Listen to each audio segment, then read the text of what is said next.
सत केवल विद्या मंदिर। माई सेल्फ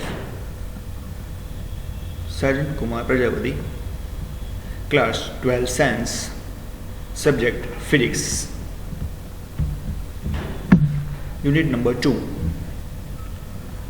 टॉपिक नियमित बाह्य क्षेत्र में डायपोलनी स्थिति ऊर्जाનું सूत्र मेळवो। मित्रों, आज आप अगाऊ बात कर चुका था कि कोई क्षेत्रनी अंदर मूकेल डायपोलनी स्थिति ऊर्जाનું सूत्र આપણે આગળ મેળવ્યું। आज नियमित बाह्य क्षेत्रनी अंदर मूकेली डायपोलनी स्थिति ऊर्जाનું सूत्र મેળવવાનું છે। એટલે ક્ષેત્ર તો છે પણ કેવું છે, નિયમિત રીતે સમાન રીતે વહેંચાયેલું છે એવું ક્ષેત્ર છે જેની અંદર મૂકેલી डायपोलनी स्थिति ऊर्जाનું सूत्र મેળવવાનું છે। तो प्रश्न ए રીતે પૂછાય કે નિયમિત બાહ્ય ક્ષેત્રમાં મૂકેલી डायपोलनी स्थिति ऊर्जाનું सूत्र મેળવો। चलो હવે સૌપ્રથમ આપણે રિમાઇન્ડ કરી દઈએ કે ડાયપોલ એટલે શું। આપણે વારંવાર આ વ્યાખ્યા બોલીએ છીએ, બધાને આવડવી જ જવી જોઈએ। ડાયપોલ એટલે શું? તો એકબીજાથી પરિમિત અંતરે રહેલા બે સમાન અને વિજાતીય વિદ્યુત ભારોથી બનતી રચનાને ડાયપોલ મોમેન્ટ કહે છે। ડાયપોલ કહે છે, વિદ્યુત ડાયપોલ કહે છે। હવે અહીંયા ક્ષેત્ર એવું શબ્દ આપણે ક્ષેત્ર વિદ્યુત ક્ષેત્ર એટલે શું? તો આપણે એ પણ જાણીએ છીએ કે વિદ્યુતીય ક્ષેત્રનું સિમ્બલ શું છે? ઈ છે। એની વ્યાખ્યા શું છે? સોરી, એનું સૂત્ર શું મળે છે આપણને? ચલો વ્યાખ્યા ના આવડે તો આપણે ઊંધા જઈએ। સૂત્ર શું આવે છે? તો ઈ બરાબર F/Q અથવા ઈ બરાબર શું લખીએ છીએ કે Q/R²। ચલો વ્યાખ્યા બોલવી છે મારે, તો આપણે હમણાં એક સૂત્ર બોલ્યા કે વિદ્યુતીય ક્ષેત્ર E બરાબર F/Q એટલે કે F/Q। ચલો વિદ્યુતીય ક્ષેત્ર E છે, ઇઝ ઇક્વલ ટુ F એટલે કે વિદ્યુતીય બળ છે અને છેદમાં Q એટલે કે વિદ્યુતીય ભાર છે। તો વ્યાખ્યા બોલતા વ્યાખ્યા આપણને સૂત્ર પરથી બોલતા આવડવી જ જોઈએ ધોરણ 12 ની અંદર। તો શું બોલીશું વ્યાખ્યા?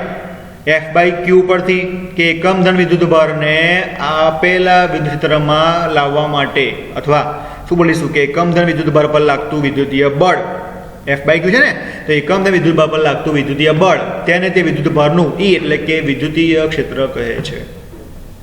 તો આપણે આવા જ એક નિયમિત વિદ્યુતીય ક્ષેત્ર છે એની અંદર મૂકેલી ડાયપોલ છે જેની આપણે સ્થિતિ ઊર્જા એટલે કે U નું સૂત્ર મેળવવાનું છે। એટલે ત્રીજો અહીંયા જે શબ્દ છે જેનું નામ છે U। શું નામ છે એનું? U। ચલો સ્થિતિ ઊર્જા એટલે શું ફરી એક બોલી જઈએ કે આપેલા કોઈ વિદ્યુત ભારને અનંત અંતરેથી વિદ્યુતીય ક્ષેત્રમાંના કોઈ બિંદુ પાસે લાવવા માટે ત્યાં હાજર રહેલા વિદ્યુતીય ક્ષેત્રની વિરુદ્ધ કરવું પડતું કાર્ય, એટલે કે વિદ્યુત ભાર પર કરવું પડતું કાર્ય બરાબર તેની સ્થિતિ ઉર્જા બરાબર છે। એટલે વ્યાખ્યા પ્રોપરલી આ રીતે લખાય કે એકમ ધન વિદ્યુત ભારને વિદ્યુતીય ક્ષેત્રમાંના કોઈ બિંદુ પાસે અનંત અંતરેથી લાવવા માટે કરવું પડતું કાર્ય ક્યારે આ કાર્ય કરે છે? વિદ્યુત ક્ષેત્રની વિરુદ્ધ। તેવા કાર્યને તેની શું કહેવાય છે? સ્થિતિ ઊર્જા કહેવાય છે। એટલે આપણે લખીએ છીએ કે સ્થિતિ ઊર્જા બરાબર કાર્ય। યાદ રાખજો, કોઈ તંત્રમાં એક વિદ્યુત ભાર હોય તો એક તંત્રની વિદ્યુત સ્થિતિ ઊર્જા બરાબર શું? તો U1 બરાબર કાર્ય W1। કોઈ તંત્રમાં બે વિદ્યુત ભાર હોય તો તેની સ્થિતિ ઊર્જા શું મળશે? તો U2 વત્તા U1 બરાબર ડેલ્ટા U બરાબર સ્થિતિ ઊર્જા બરાબર શું? કાર્ય W1 વત્તા W બરાબર ડેલ્ટા W। એટલે આમ લખાય કે ડેલ્ટા U બરાબર ડેલ્ટા W, જ્યાં ડેલ્ટા U શું આવશે? W1 U1 વત્તા U2, જ્યાં ડેલ્ટા W શું આવશે? W1 વત્તા W2। રાઈટ છે? ચલો, તો આપણે પ્રશ્નના 3 આ શબ્દને ફરી એકવાર રિમાઇન્ડ કરી લીધા। હવે પ્રશ્ન પરથી આપણે આન્સર તરફ જઈએ તો આપણે સૌપ્રથમ શું જરૂર પડશે? નિયમિત બાહ્ય ક્ષેત્ર। તો જુઓ તમે આકૃતિમાં નિયમિત આ બાહ્ય ક્ષેત્ર જે બતાવેલું છે તે જોઈ શકો છો। હવે જ્યારે આપણે વિદ્યુતીય ક્ષેત્ર વિશે ભણ્યા ત્યારે તમને એમાં સમજણ પાડી હતી કે નિયમિત સમાન બાહ્ય ક્ષેત્ર કોને કહેવાય? તો એકબીજાથી સમાંતરે રહેલા સમાન લંબાઈના ક્ષેત્ર રેખાઓ દોરેલી હોય તેને કેવું કહેવાય છે? નિયમિત ક્ષેત્ર કહેવામાં આવે છે। જે આપણે વિદ્યુત ક્ષેત્રની લાક્ષણિકતાઓની અંદર વાત કરેલી છે, યાદ ના હોય તો તમે આગળ એને ટોપિકમાં જઈને એને જોઈ શકો છો, રિમાઇન્ડ કહી શકો છો સોરી।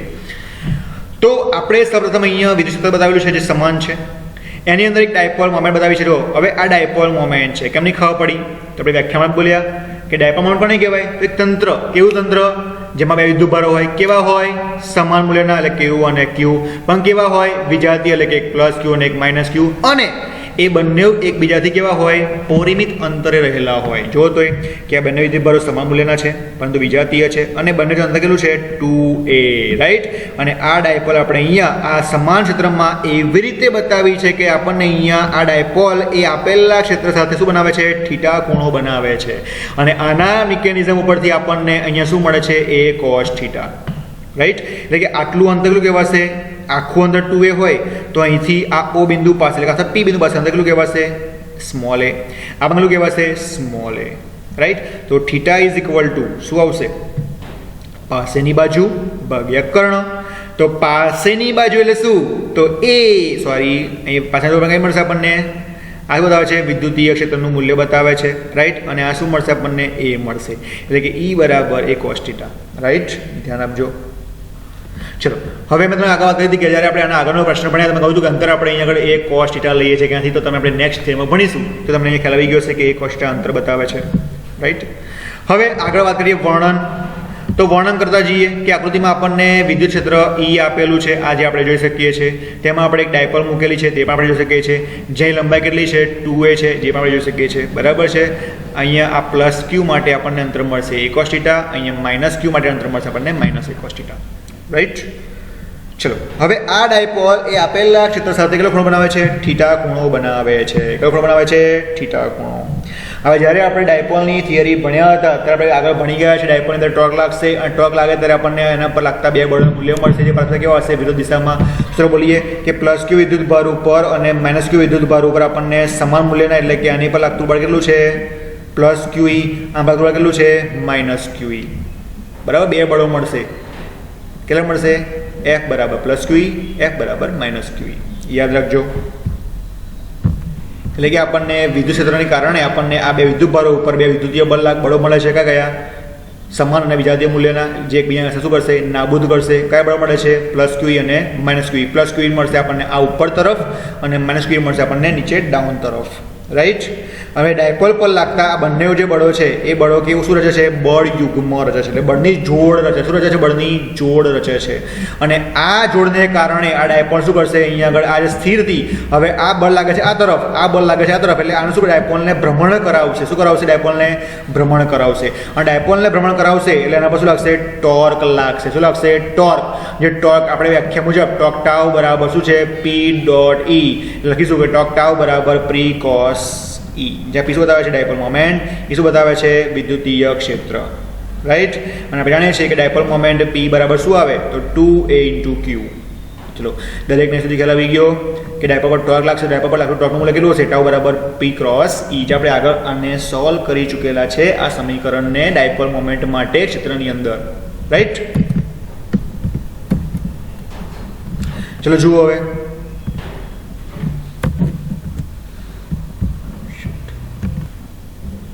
જો ધ્યાન આપો. હવે આ લાગતું જે ટોર્ક છે એ ડાયપોલને શું કરશે? મેં કહ્યું એમ કે ભ્રમણ કરવાનો પ્રયત્ન કરશે. એટલે કે ડાયપોલ જે છે એ ભ્રમણ કરવાનો શું કરે છે?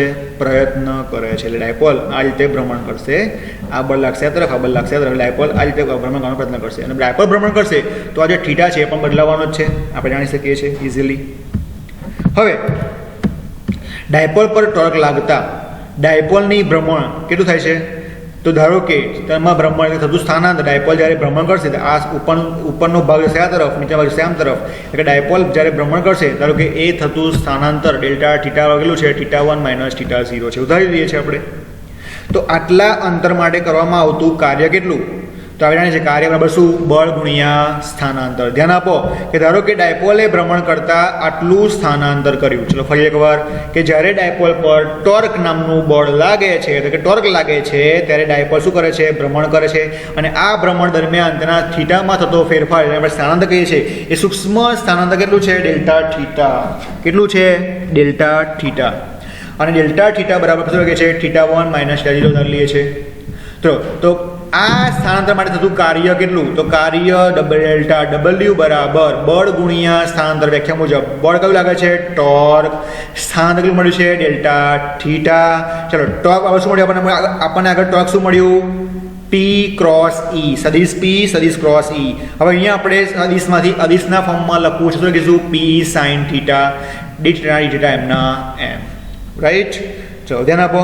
હવે અહીંયા જે ભ્રમણ એટલે કે સ્થાનાંતર થાય છે એ કેટલું છે? તો θ0 થી θ1 જેટલું. અને આ માટે થતું કાર્ય W શોધવું છે. શું કહીશું? W બરાબર, હવે ડેલ્ટાના ફોર્મમાંથી આપણે જ્યારે સંકલનના ફોર્મમાં લખીએ તો આપણે આ લખી શકીએ કે W બરાબર ઇન્ટિગ્રેશન θ0 થી θ1 ઇન્ટુ હવે P dot E sin θ dθ એમના એમ. ચલો ધ્યાન આપો. હવે આના આખાનું માં શું કરવું છે? સંકલન કરવું છે. શું કરવું છે? સંકલન. ઇઝ ઇક્વલ ટુ ચલો કોમન કોન્સ્ટન્ટ વેલ્યુ કઈ છે? સદિશ આમાંથી અચળાંક વેલ્યુ કઈ છે? અચળ વેલ્યુ કઈ છે? તો P છે અને E છે. તો P અને E ને આપણે આ રીતે બહાર લઈ લઈએ છે. તમને બાકી શું રહ્યું? sin θ dθ. તો sin θ dθ નું આપણે લઈશું સંકલન. તો sin θ નું સંકલન શું થાય? Minus cos θ. એટલે શું આવશે આગળ? Minus cos θ. dθ સંકલન કેન્સલ અને સ્થાન કેટલું છે? dθ બરાબર θ0 થી θ1. ચલો is equal to W P ના P બરાબર ચલો માઇનસ cos એકવાર θ ની આપણે મૂકીશું θ0, એકવાર મૂકીશું θ1. બરાબર છે. ચલો તો મૂકીએ તો cos આપણે એકવાર શું મૂકીશું? θ1, એકવાર શું મૂકીશું? θ0. હવે પહેલાં θ1 મૂકીશું પણ આપણે ઇન્ટરચેન્જ કરેલું હોવાને કારણે અહીં આગળ માઇનસ થઈ જશે પ્લસ, એટલે cos θ0 માઇનસ cos θ1. બરાબર છે. પહેલાં આપણે આવું લખીએ minus cos θ1 minus plus cos θ0. હવે પ્લસને આપણે આગળ લખીએ છીએ, માઇનસને પછી લખીએ છીએ. Interchange of term. હવે આપણે જાણીએ એટલે કે આપણને અહીંયા મળતું જ્યારે ડાયપોલે ભ્રમણ કર્યું, કેટલું ભ્રમણ કર્યું છે? જો ધ્યાન આપો. સ્થાનાંતર જેટલું. કેટલું સ્થાનાંતર કર્યું છે? ડેલ્ટા થીટા જેટલું. અને આટલું સ્થાનાંતર કરવા માટે કરવું પડતું કાર્ય કેટલું? તો કેટલું મળ્યું આપણને? P cos θ0 minus cos θ1. Right. હવે આપણે જાણીએ છીએ આપણે આગળ ભણી ગયા છે કે કાર્ય બરાબર શું? તો સ્થિતિ ઉર્જા. બરાબર ને? કે જ્યારે પણ કાર્ય થાય તો એ કાર્ય કોઈ પણ તંત્ર હોય, એ વિદ્યુત ભારરૂપી હોય સિમ્પલ કે ડાયપોલ રૂપી હોય, જ્યારે પણ કાર્ય થાય તો એ કાર્ય એની સ્થિતિ ઉર્જામાં સંગ્રહ પામે છે એવું આપણે ભણી ગયા છે.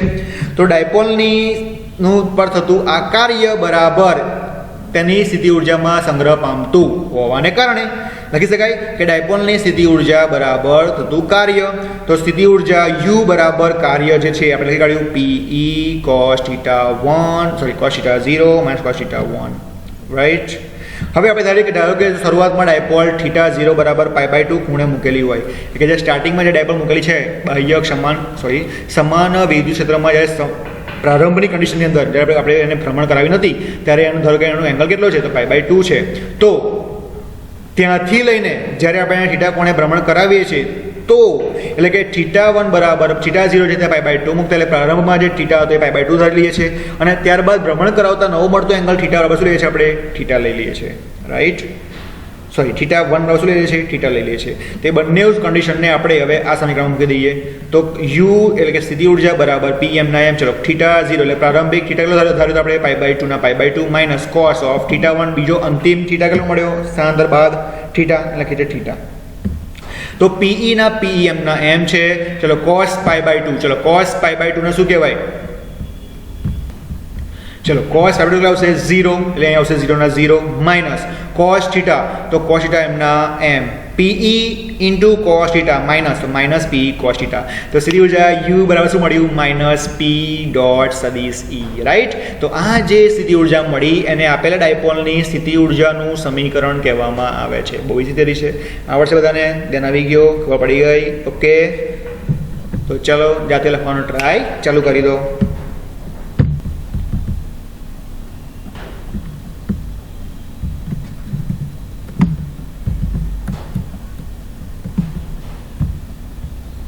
આગળ હવે છેલ્લે આપણને આપેલા સમાન ક્ષેત્રમાં મૂકેલા ડાયપોલનું સૂત્ર શું મળ્યું? U બરાબર માઇનસ P સદિશ ડોટ સદિશ E. હવે આની માટે આપણે કેટલાક કિસ્સાઓ ધ્યાનમાં રાખવાના છે કોમ્પિટિટિવ એક્ઝામ માટે એઝ વેલ એઝ MCQ માટે. ચલો બધા ધ્યાન આપજો કે સમાન વિદ્યુત ક્ષેત્ર માટે આપણને મળતી ડાયપોલની સ્થિતિ ઉર્જા U બરાબર શું મળી છે? તો માઇનસ P સદિશ ડોટ સદિશ E મળી છે. બરાબર. હવે સદિશમાંથી અદિશના ફોર્મમાં લખીએ તો શું લખી શકાય? Minus P cos θ. જ્યાં θ શું બતાવે છે? P અને E વચ્ચેનો ખૂણો. ચલો ફરી એકવાર ધ્યાન આપો. P શું છે? Dipole moment. E શું છે? વિદ્યુત ક્ષેત્ર. θ શું છે? P અને E વચ્ચેનો ખૂણો બતાવે છે. આ છે સદિશ ફોર્મ, આ છે એનું અદિશ ફોર્મ. રાઈટ. હવે આના ઉપરથી આપણે કેટલાક અગત્યના કિસ્સાઓ ધ્યાનમાં રાખવાના છે, કારણ કે આના પરથી આપણે કેટલીક કોમ્પિટિટિવ એક્ઝામમાં આનો ઉપયોગ કરીશું અને આપણે એને હેલ્પ કરી એના ઉપયોગમાં લઈ આપણે આપણા માર્ક્સમાં હેલ્પ કરી શકીએ છીએ, એઝ વેલ એઝ MCQમાં પણ આ મહત્વનું છે. તો કેટલાક કિસ્સાઓમાં ચલો કિસ્સો નંબર 1 જુઓ. ખાસ કિસ્સાઓમાં કિસ્સો નંબર 1 શું કહે છે કે જો P સદિશ પેરેલલ સદિશ E હોય, એટલે કે P એટલે કે ડાયપોલ મોમેન્ટ અને E બરાબર છે એ બંને કેવા હોય, સમાન હોય. બરાબર. જો ડાયપોલ મોમેન્ટ અને E સમાન દિશામાં એટલે કે બંને કેવા હોય, એક જ દિશામાં હોય, એટલે કે આપણે જે ક્ષેત્ર જે લાઈનમાં ક્ષેત્ર રેખાઓ બતાવી છે એટલે કે વિદ્યુત ક્ષેત્ર બતાવ્યું છે એ દિશામાં શું હોય, ડાયપોલ મોમેન્ટ હોય, તો હવે બંને સમાન હોય તો થીટા કેવું મળશે, શૂન્ય. સીધી વસ્તુ છે. તો આપેલા આ થીટા બરાબર શૂન્ય ને આ સમીકરણ મૂકી દેતા તો -p cos શૂન્ય, તો શું મળશે -p ડોટ E cos શૂન્ય બરાબર 1. તો જે ડાયપોલની સમતોલન સ્થિતિ દર્શાવે છે. એટલે યાદ રાખો કે જ્યારે થીટા બરાબર 0 લઈએ ત્યારે ડાયપોલ કેવી સ્થિતિમાં છે, સમતોલન અવસ્થામાં છે. એટલે આવું પૂછી શકે કે ડાયપોલ મોમેન્ટ સમતોલન અવસ્થામાં ક્યારે હોય, તો શું કહીશું કે જ્યારે થીટા બરાબર એટલે કે P અને E વચ્ચેનો ખૂણો થીટા કેવો હોય, શૂન્ય હોય. અથવા એવું પણ પૂછી શકે, એવું પણ બોલી શકીએ કે જ્યારે P અને E બંને કેવા હોય, સમાન દિશામાં હોય. તો આ રીતેમાં પૂછી શકે કે જો P અને E બંને સમાન દિશામાં હોય તો ડાયપોલ મોમેન્ટની સ્થિતિ ઉર્જા અથવા ડાયપોલની સ્થિતિ આપણને કેવી દર્શાવે છે, તો ડાયપોલ એ સમતોલન સ્થિતિ દર્શાવે છે. કે દર્શાવે છે, સમતોલન સ્થિતિ દર્શાવે છે. ચલો નંબર 2 પર જઈએ કે જો P અને E બરાબર એટલે કે E માઇનસ હોય અને P બંને સમાંતર હોય એટલે થીટા કેવું મળશે આપણને, 180. કેવું મળશે, 180. અથવા જો થીટા બરાબર 180 આપેલા હોય તો થીટાને 180 થીટા બરાબર 180 આપણે આપેલ સમીકરણ મૂકી દઈએ તો -pe cos 180, તો શું મળશે, u બરાબર p into e મળશે. બરાબર. -1 બરાબર +1 એટલે શું મળશે આગળ, p into e, જે સ્થિતિ ઉર્જાનું મહત્તમ મૂલ્ય બતાવે છે. જે સ્થિતિ ઉર્જાનું કેવું બતાવે છે, મહત્તમ મૂલ્ય બતાવે છે. અને જો થીટા બરાબર 180 લઈએ તો ડાયપોલ કેવી હશે, અસ્થાયી અવસ્થામાં. કેવી હશે, અસ્થાયી અવસ્થામાં હોય છે. રાઈટ. બેઉ સમાન છે એટલે આપણે લખી શકીએ કે હા સમતોલન સ્થિતિ છે, પણ ડાયપોલ કેવી છે, અસ્થાયી અવસ્થામાં છે. કેવી છે, અસ્થાયી અવસ્થામાં છે. અને અહીંયા કેવી હશે, સ્થાયી અવસ્થામાં હશે. કઈ હશે, સ્થાયી અવસ્થામાં. યાદ રાખજો, જો -e લઈએ અને થીટા 180 મળે તો એ હશે અસ્થાયી અવસ્થામાં. બાકી બંનેમાં સમતોલન સ્થિતિ દર્શાવે છે, પરંતુ સ્થાયી અને અસ્થાયી બંનેમાં ફરક છે. ત્રીજો મુદ્દો લઈએ કે જો P પરપેન્ડિક્યુલર E એટલે કે P એટલે કે ડાયપોલ મોમેન્ટ અને વિદ્યુત ક્ષેત્ર E એ બંને એકબીજાથી કેવા હોય, લંબ હોય, એકબીજાને લંબ હોય તો થીટા કેવો આવશે, 19. અને થીટા આપણે આપેલ સમીકરણમાં 19 મૂકી દઈએ તો -pe cos 19, તો શું આવશે આન્સર, 0. એટલે કે સ્થિતિ ઉર્જા કેટલી મળે છે, શૂન્ય જોવા મળે છે. એટલે કે જો થીટા 19 લઈએ તો સ્થિતિ ઉર્જા કેટલી મળશે, 0 મળશે. એટલે કે જે ડાયપોલની મહત્તમ એટલે કે આપણને અહીંયા કે આપણને અહીંયા મળતી ડાયપોલ કેવી મળે છે, અસમતોલન સ્થિતિ દર્શાવે છે. એ પ્રશ્ન પૂછાય કે ડાયપોલ અસમતોલન અવસ્થામાં ક્યારે હોય, તો જ્યારે થીટા કેવો હોય, 90 હોય ત્યારે. ચલો ફરી એકવાર એવું પૂછાય કે ડાયપોલ અસમતોલન અવસ્થામાં અથવા અસમતોલન સ્થિતિમાં ક્યારે હોય, તો જ્યારે વિદ્યુત સ્થિતિ ઉર્જાનું મૂલ્ય કેટલું મળે, શૂન્ય મળે, અથવા તો થીટા કેવું મળે, 90 મળે, અથવા તો P અને E બંને કેવા હોય, પરપેન્ડિક્યુલર હોય. કેવા હોય, પરપેન્ડિક્યુલર હોય, ત્યારે આપણને ડાયપોલ કેવી બતાવે છે, અસમતોલન અવસ્થા એટલે કે અસમતોલન સ્થિતિ બતાવે છે. બીજો મુદ્દો છે કે ડાયપોલ અસ્થાયી અવસ્થામાં ક્યારે હોય અને સમતોલન સ્થિતિમાં ક્યારે હોય, તો જ્યારે થીટા કેટલો હોય, 180 હોય. કેટલો હોય, 180 હોય. એટલે અથવા તો શું બોલીશું, P અને -e બંને કેવા હોય, બીજાને સમાન હોય. અને થીટા કેટલો મળતો હોય, 180 મળતો હોય, તો આપેલી ડાયપોલ એ સમતોલન અવસ્થામાં છે, પરંતુ અસ્થાયી અવસ્થામાં છે એવું આપણે કહી શકીએ. શું કહી શકીએ કે આપણી ડાયપોલ કેવી છે, અસ્થાયી અવસ્થામાં છે. અને ત્રીજો મુદ્દો કે જો ડાયપોલ મોમેન્ટ P અને E બંને સમાંતર હોય એટલે કે થીટા બરાબર કેટલો હોય, શૂન્ય હોય. જો થીટા શૂન્ય હોય તો ડાયપોલની સ્થિતિ ઉર્જા u કેવી મળશે આપણને, -p ડોટ સદિશ E મળશે, -p into E મળશે. તો આ દરમિયાન ડાયપોલ સમતોલન અવસ્થામાં તો છે જ, સાથે સાથે કેવી છે, સ્થાયી અવસ્થામાં પણ છે. યાદ રાખજો, બરાબર છે. એટલે થીટા બરાબર 0 હોય તો ડાયપોલ કેવી છે, સમતોલન સ્થિતિમાં છે, જે સ્થાયી અવસ્થા બતાવે છે. થીટા બરાબર 180 હોય તો ડાયપોલ સમતોલન સ્થિતિમાં છે, પરંતુ અસ્થાયી અવસ્થા બતાવે છે. અને થીટા બરાબર 90 ડિગ્રી હોય તો સ્થિતિ ઉર્જા u બરાબર 0 મળશે, એટલે કે અસમતોલન અવસ્થા બતાવે છે. તો આ 3 મુદ્દાઓ ડાયપોલ મોમેન્ટના વિશે તમારે યાદ રાખવાના છે, ઘણા અગત્યના છે. આશા રાખીએ દરેકને આના ટોપિકમાં સારી એવી સમજણ પડી ગઈ હશે. Thank you very much.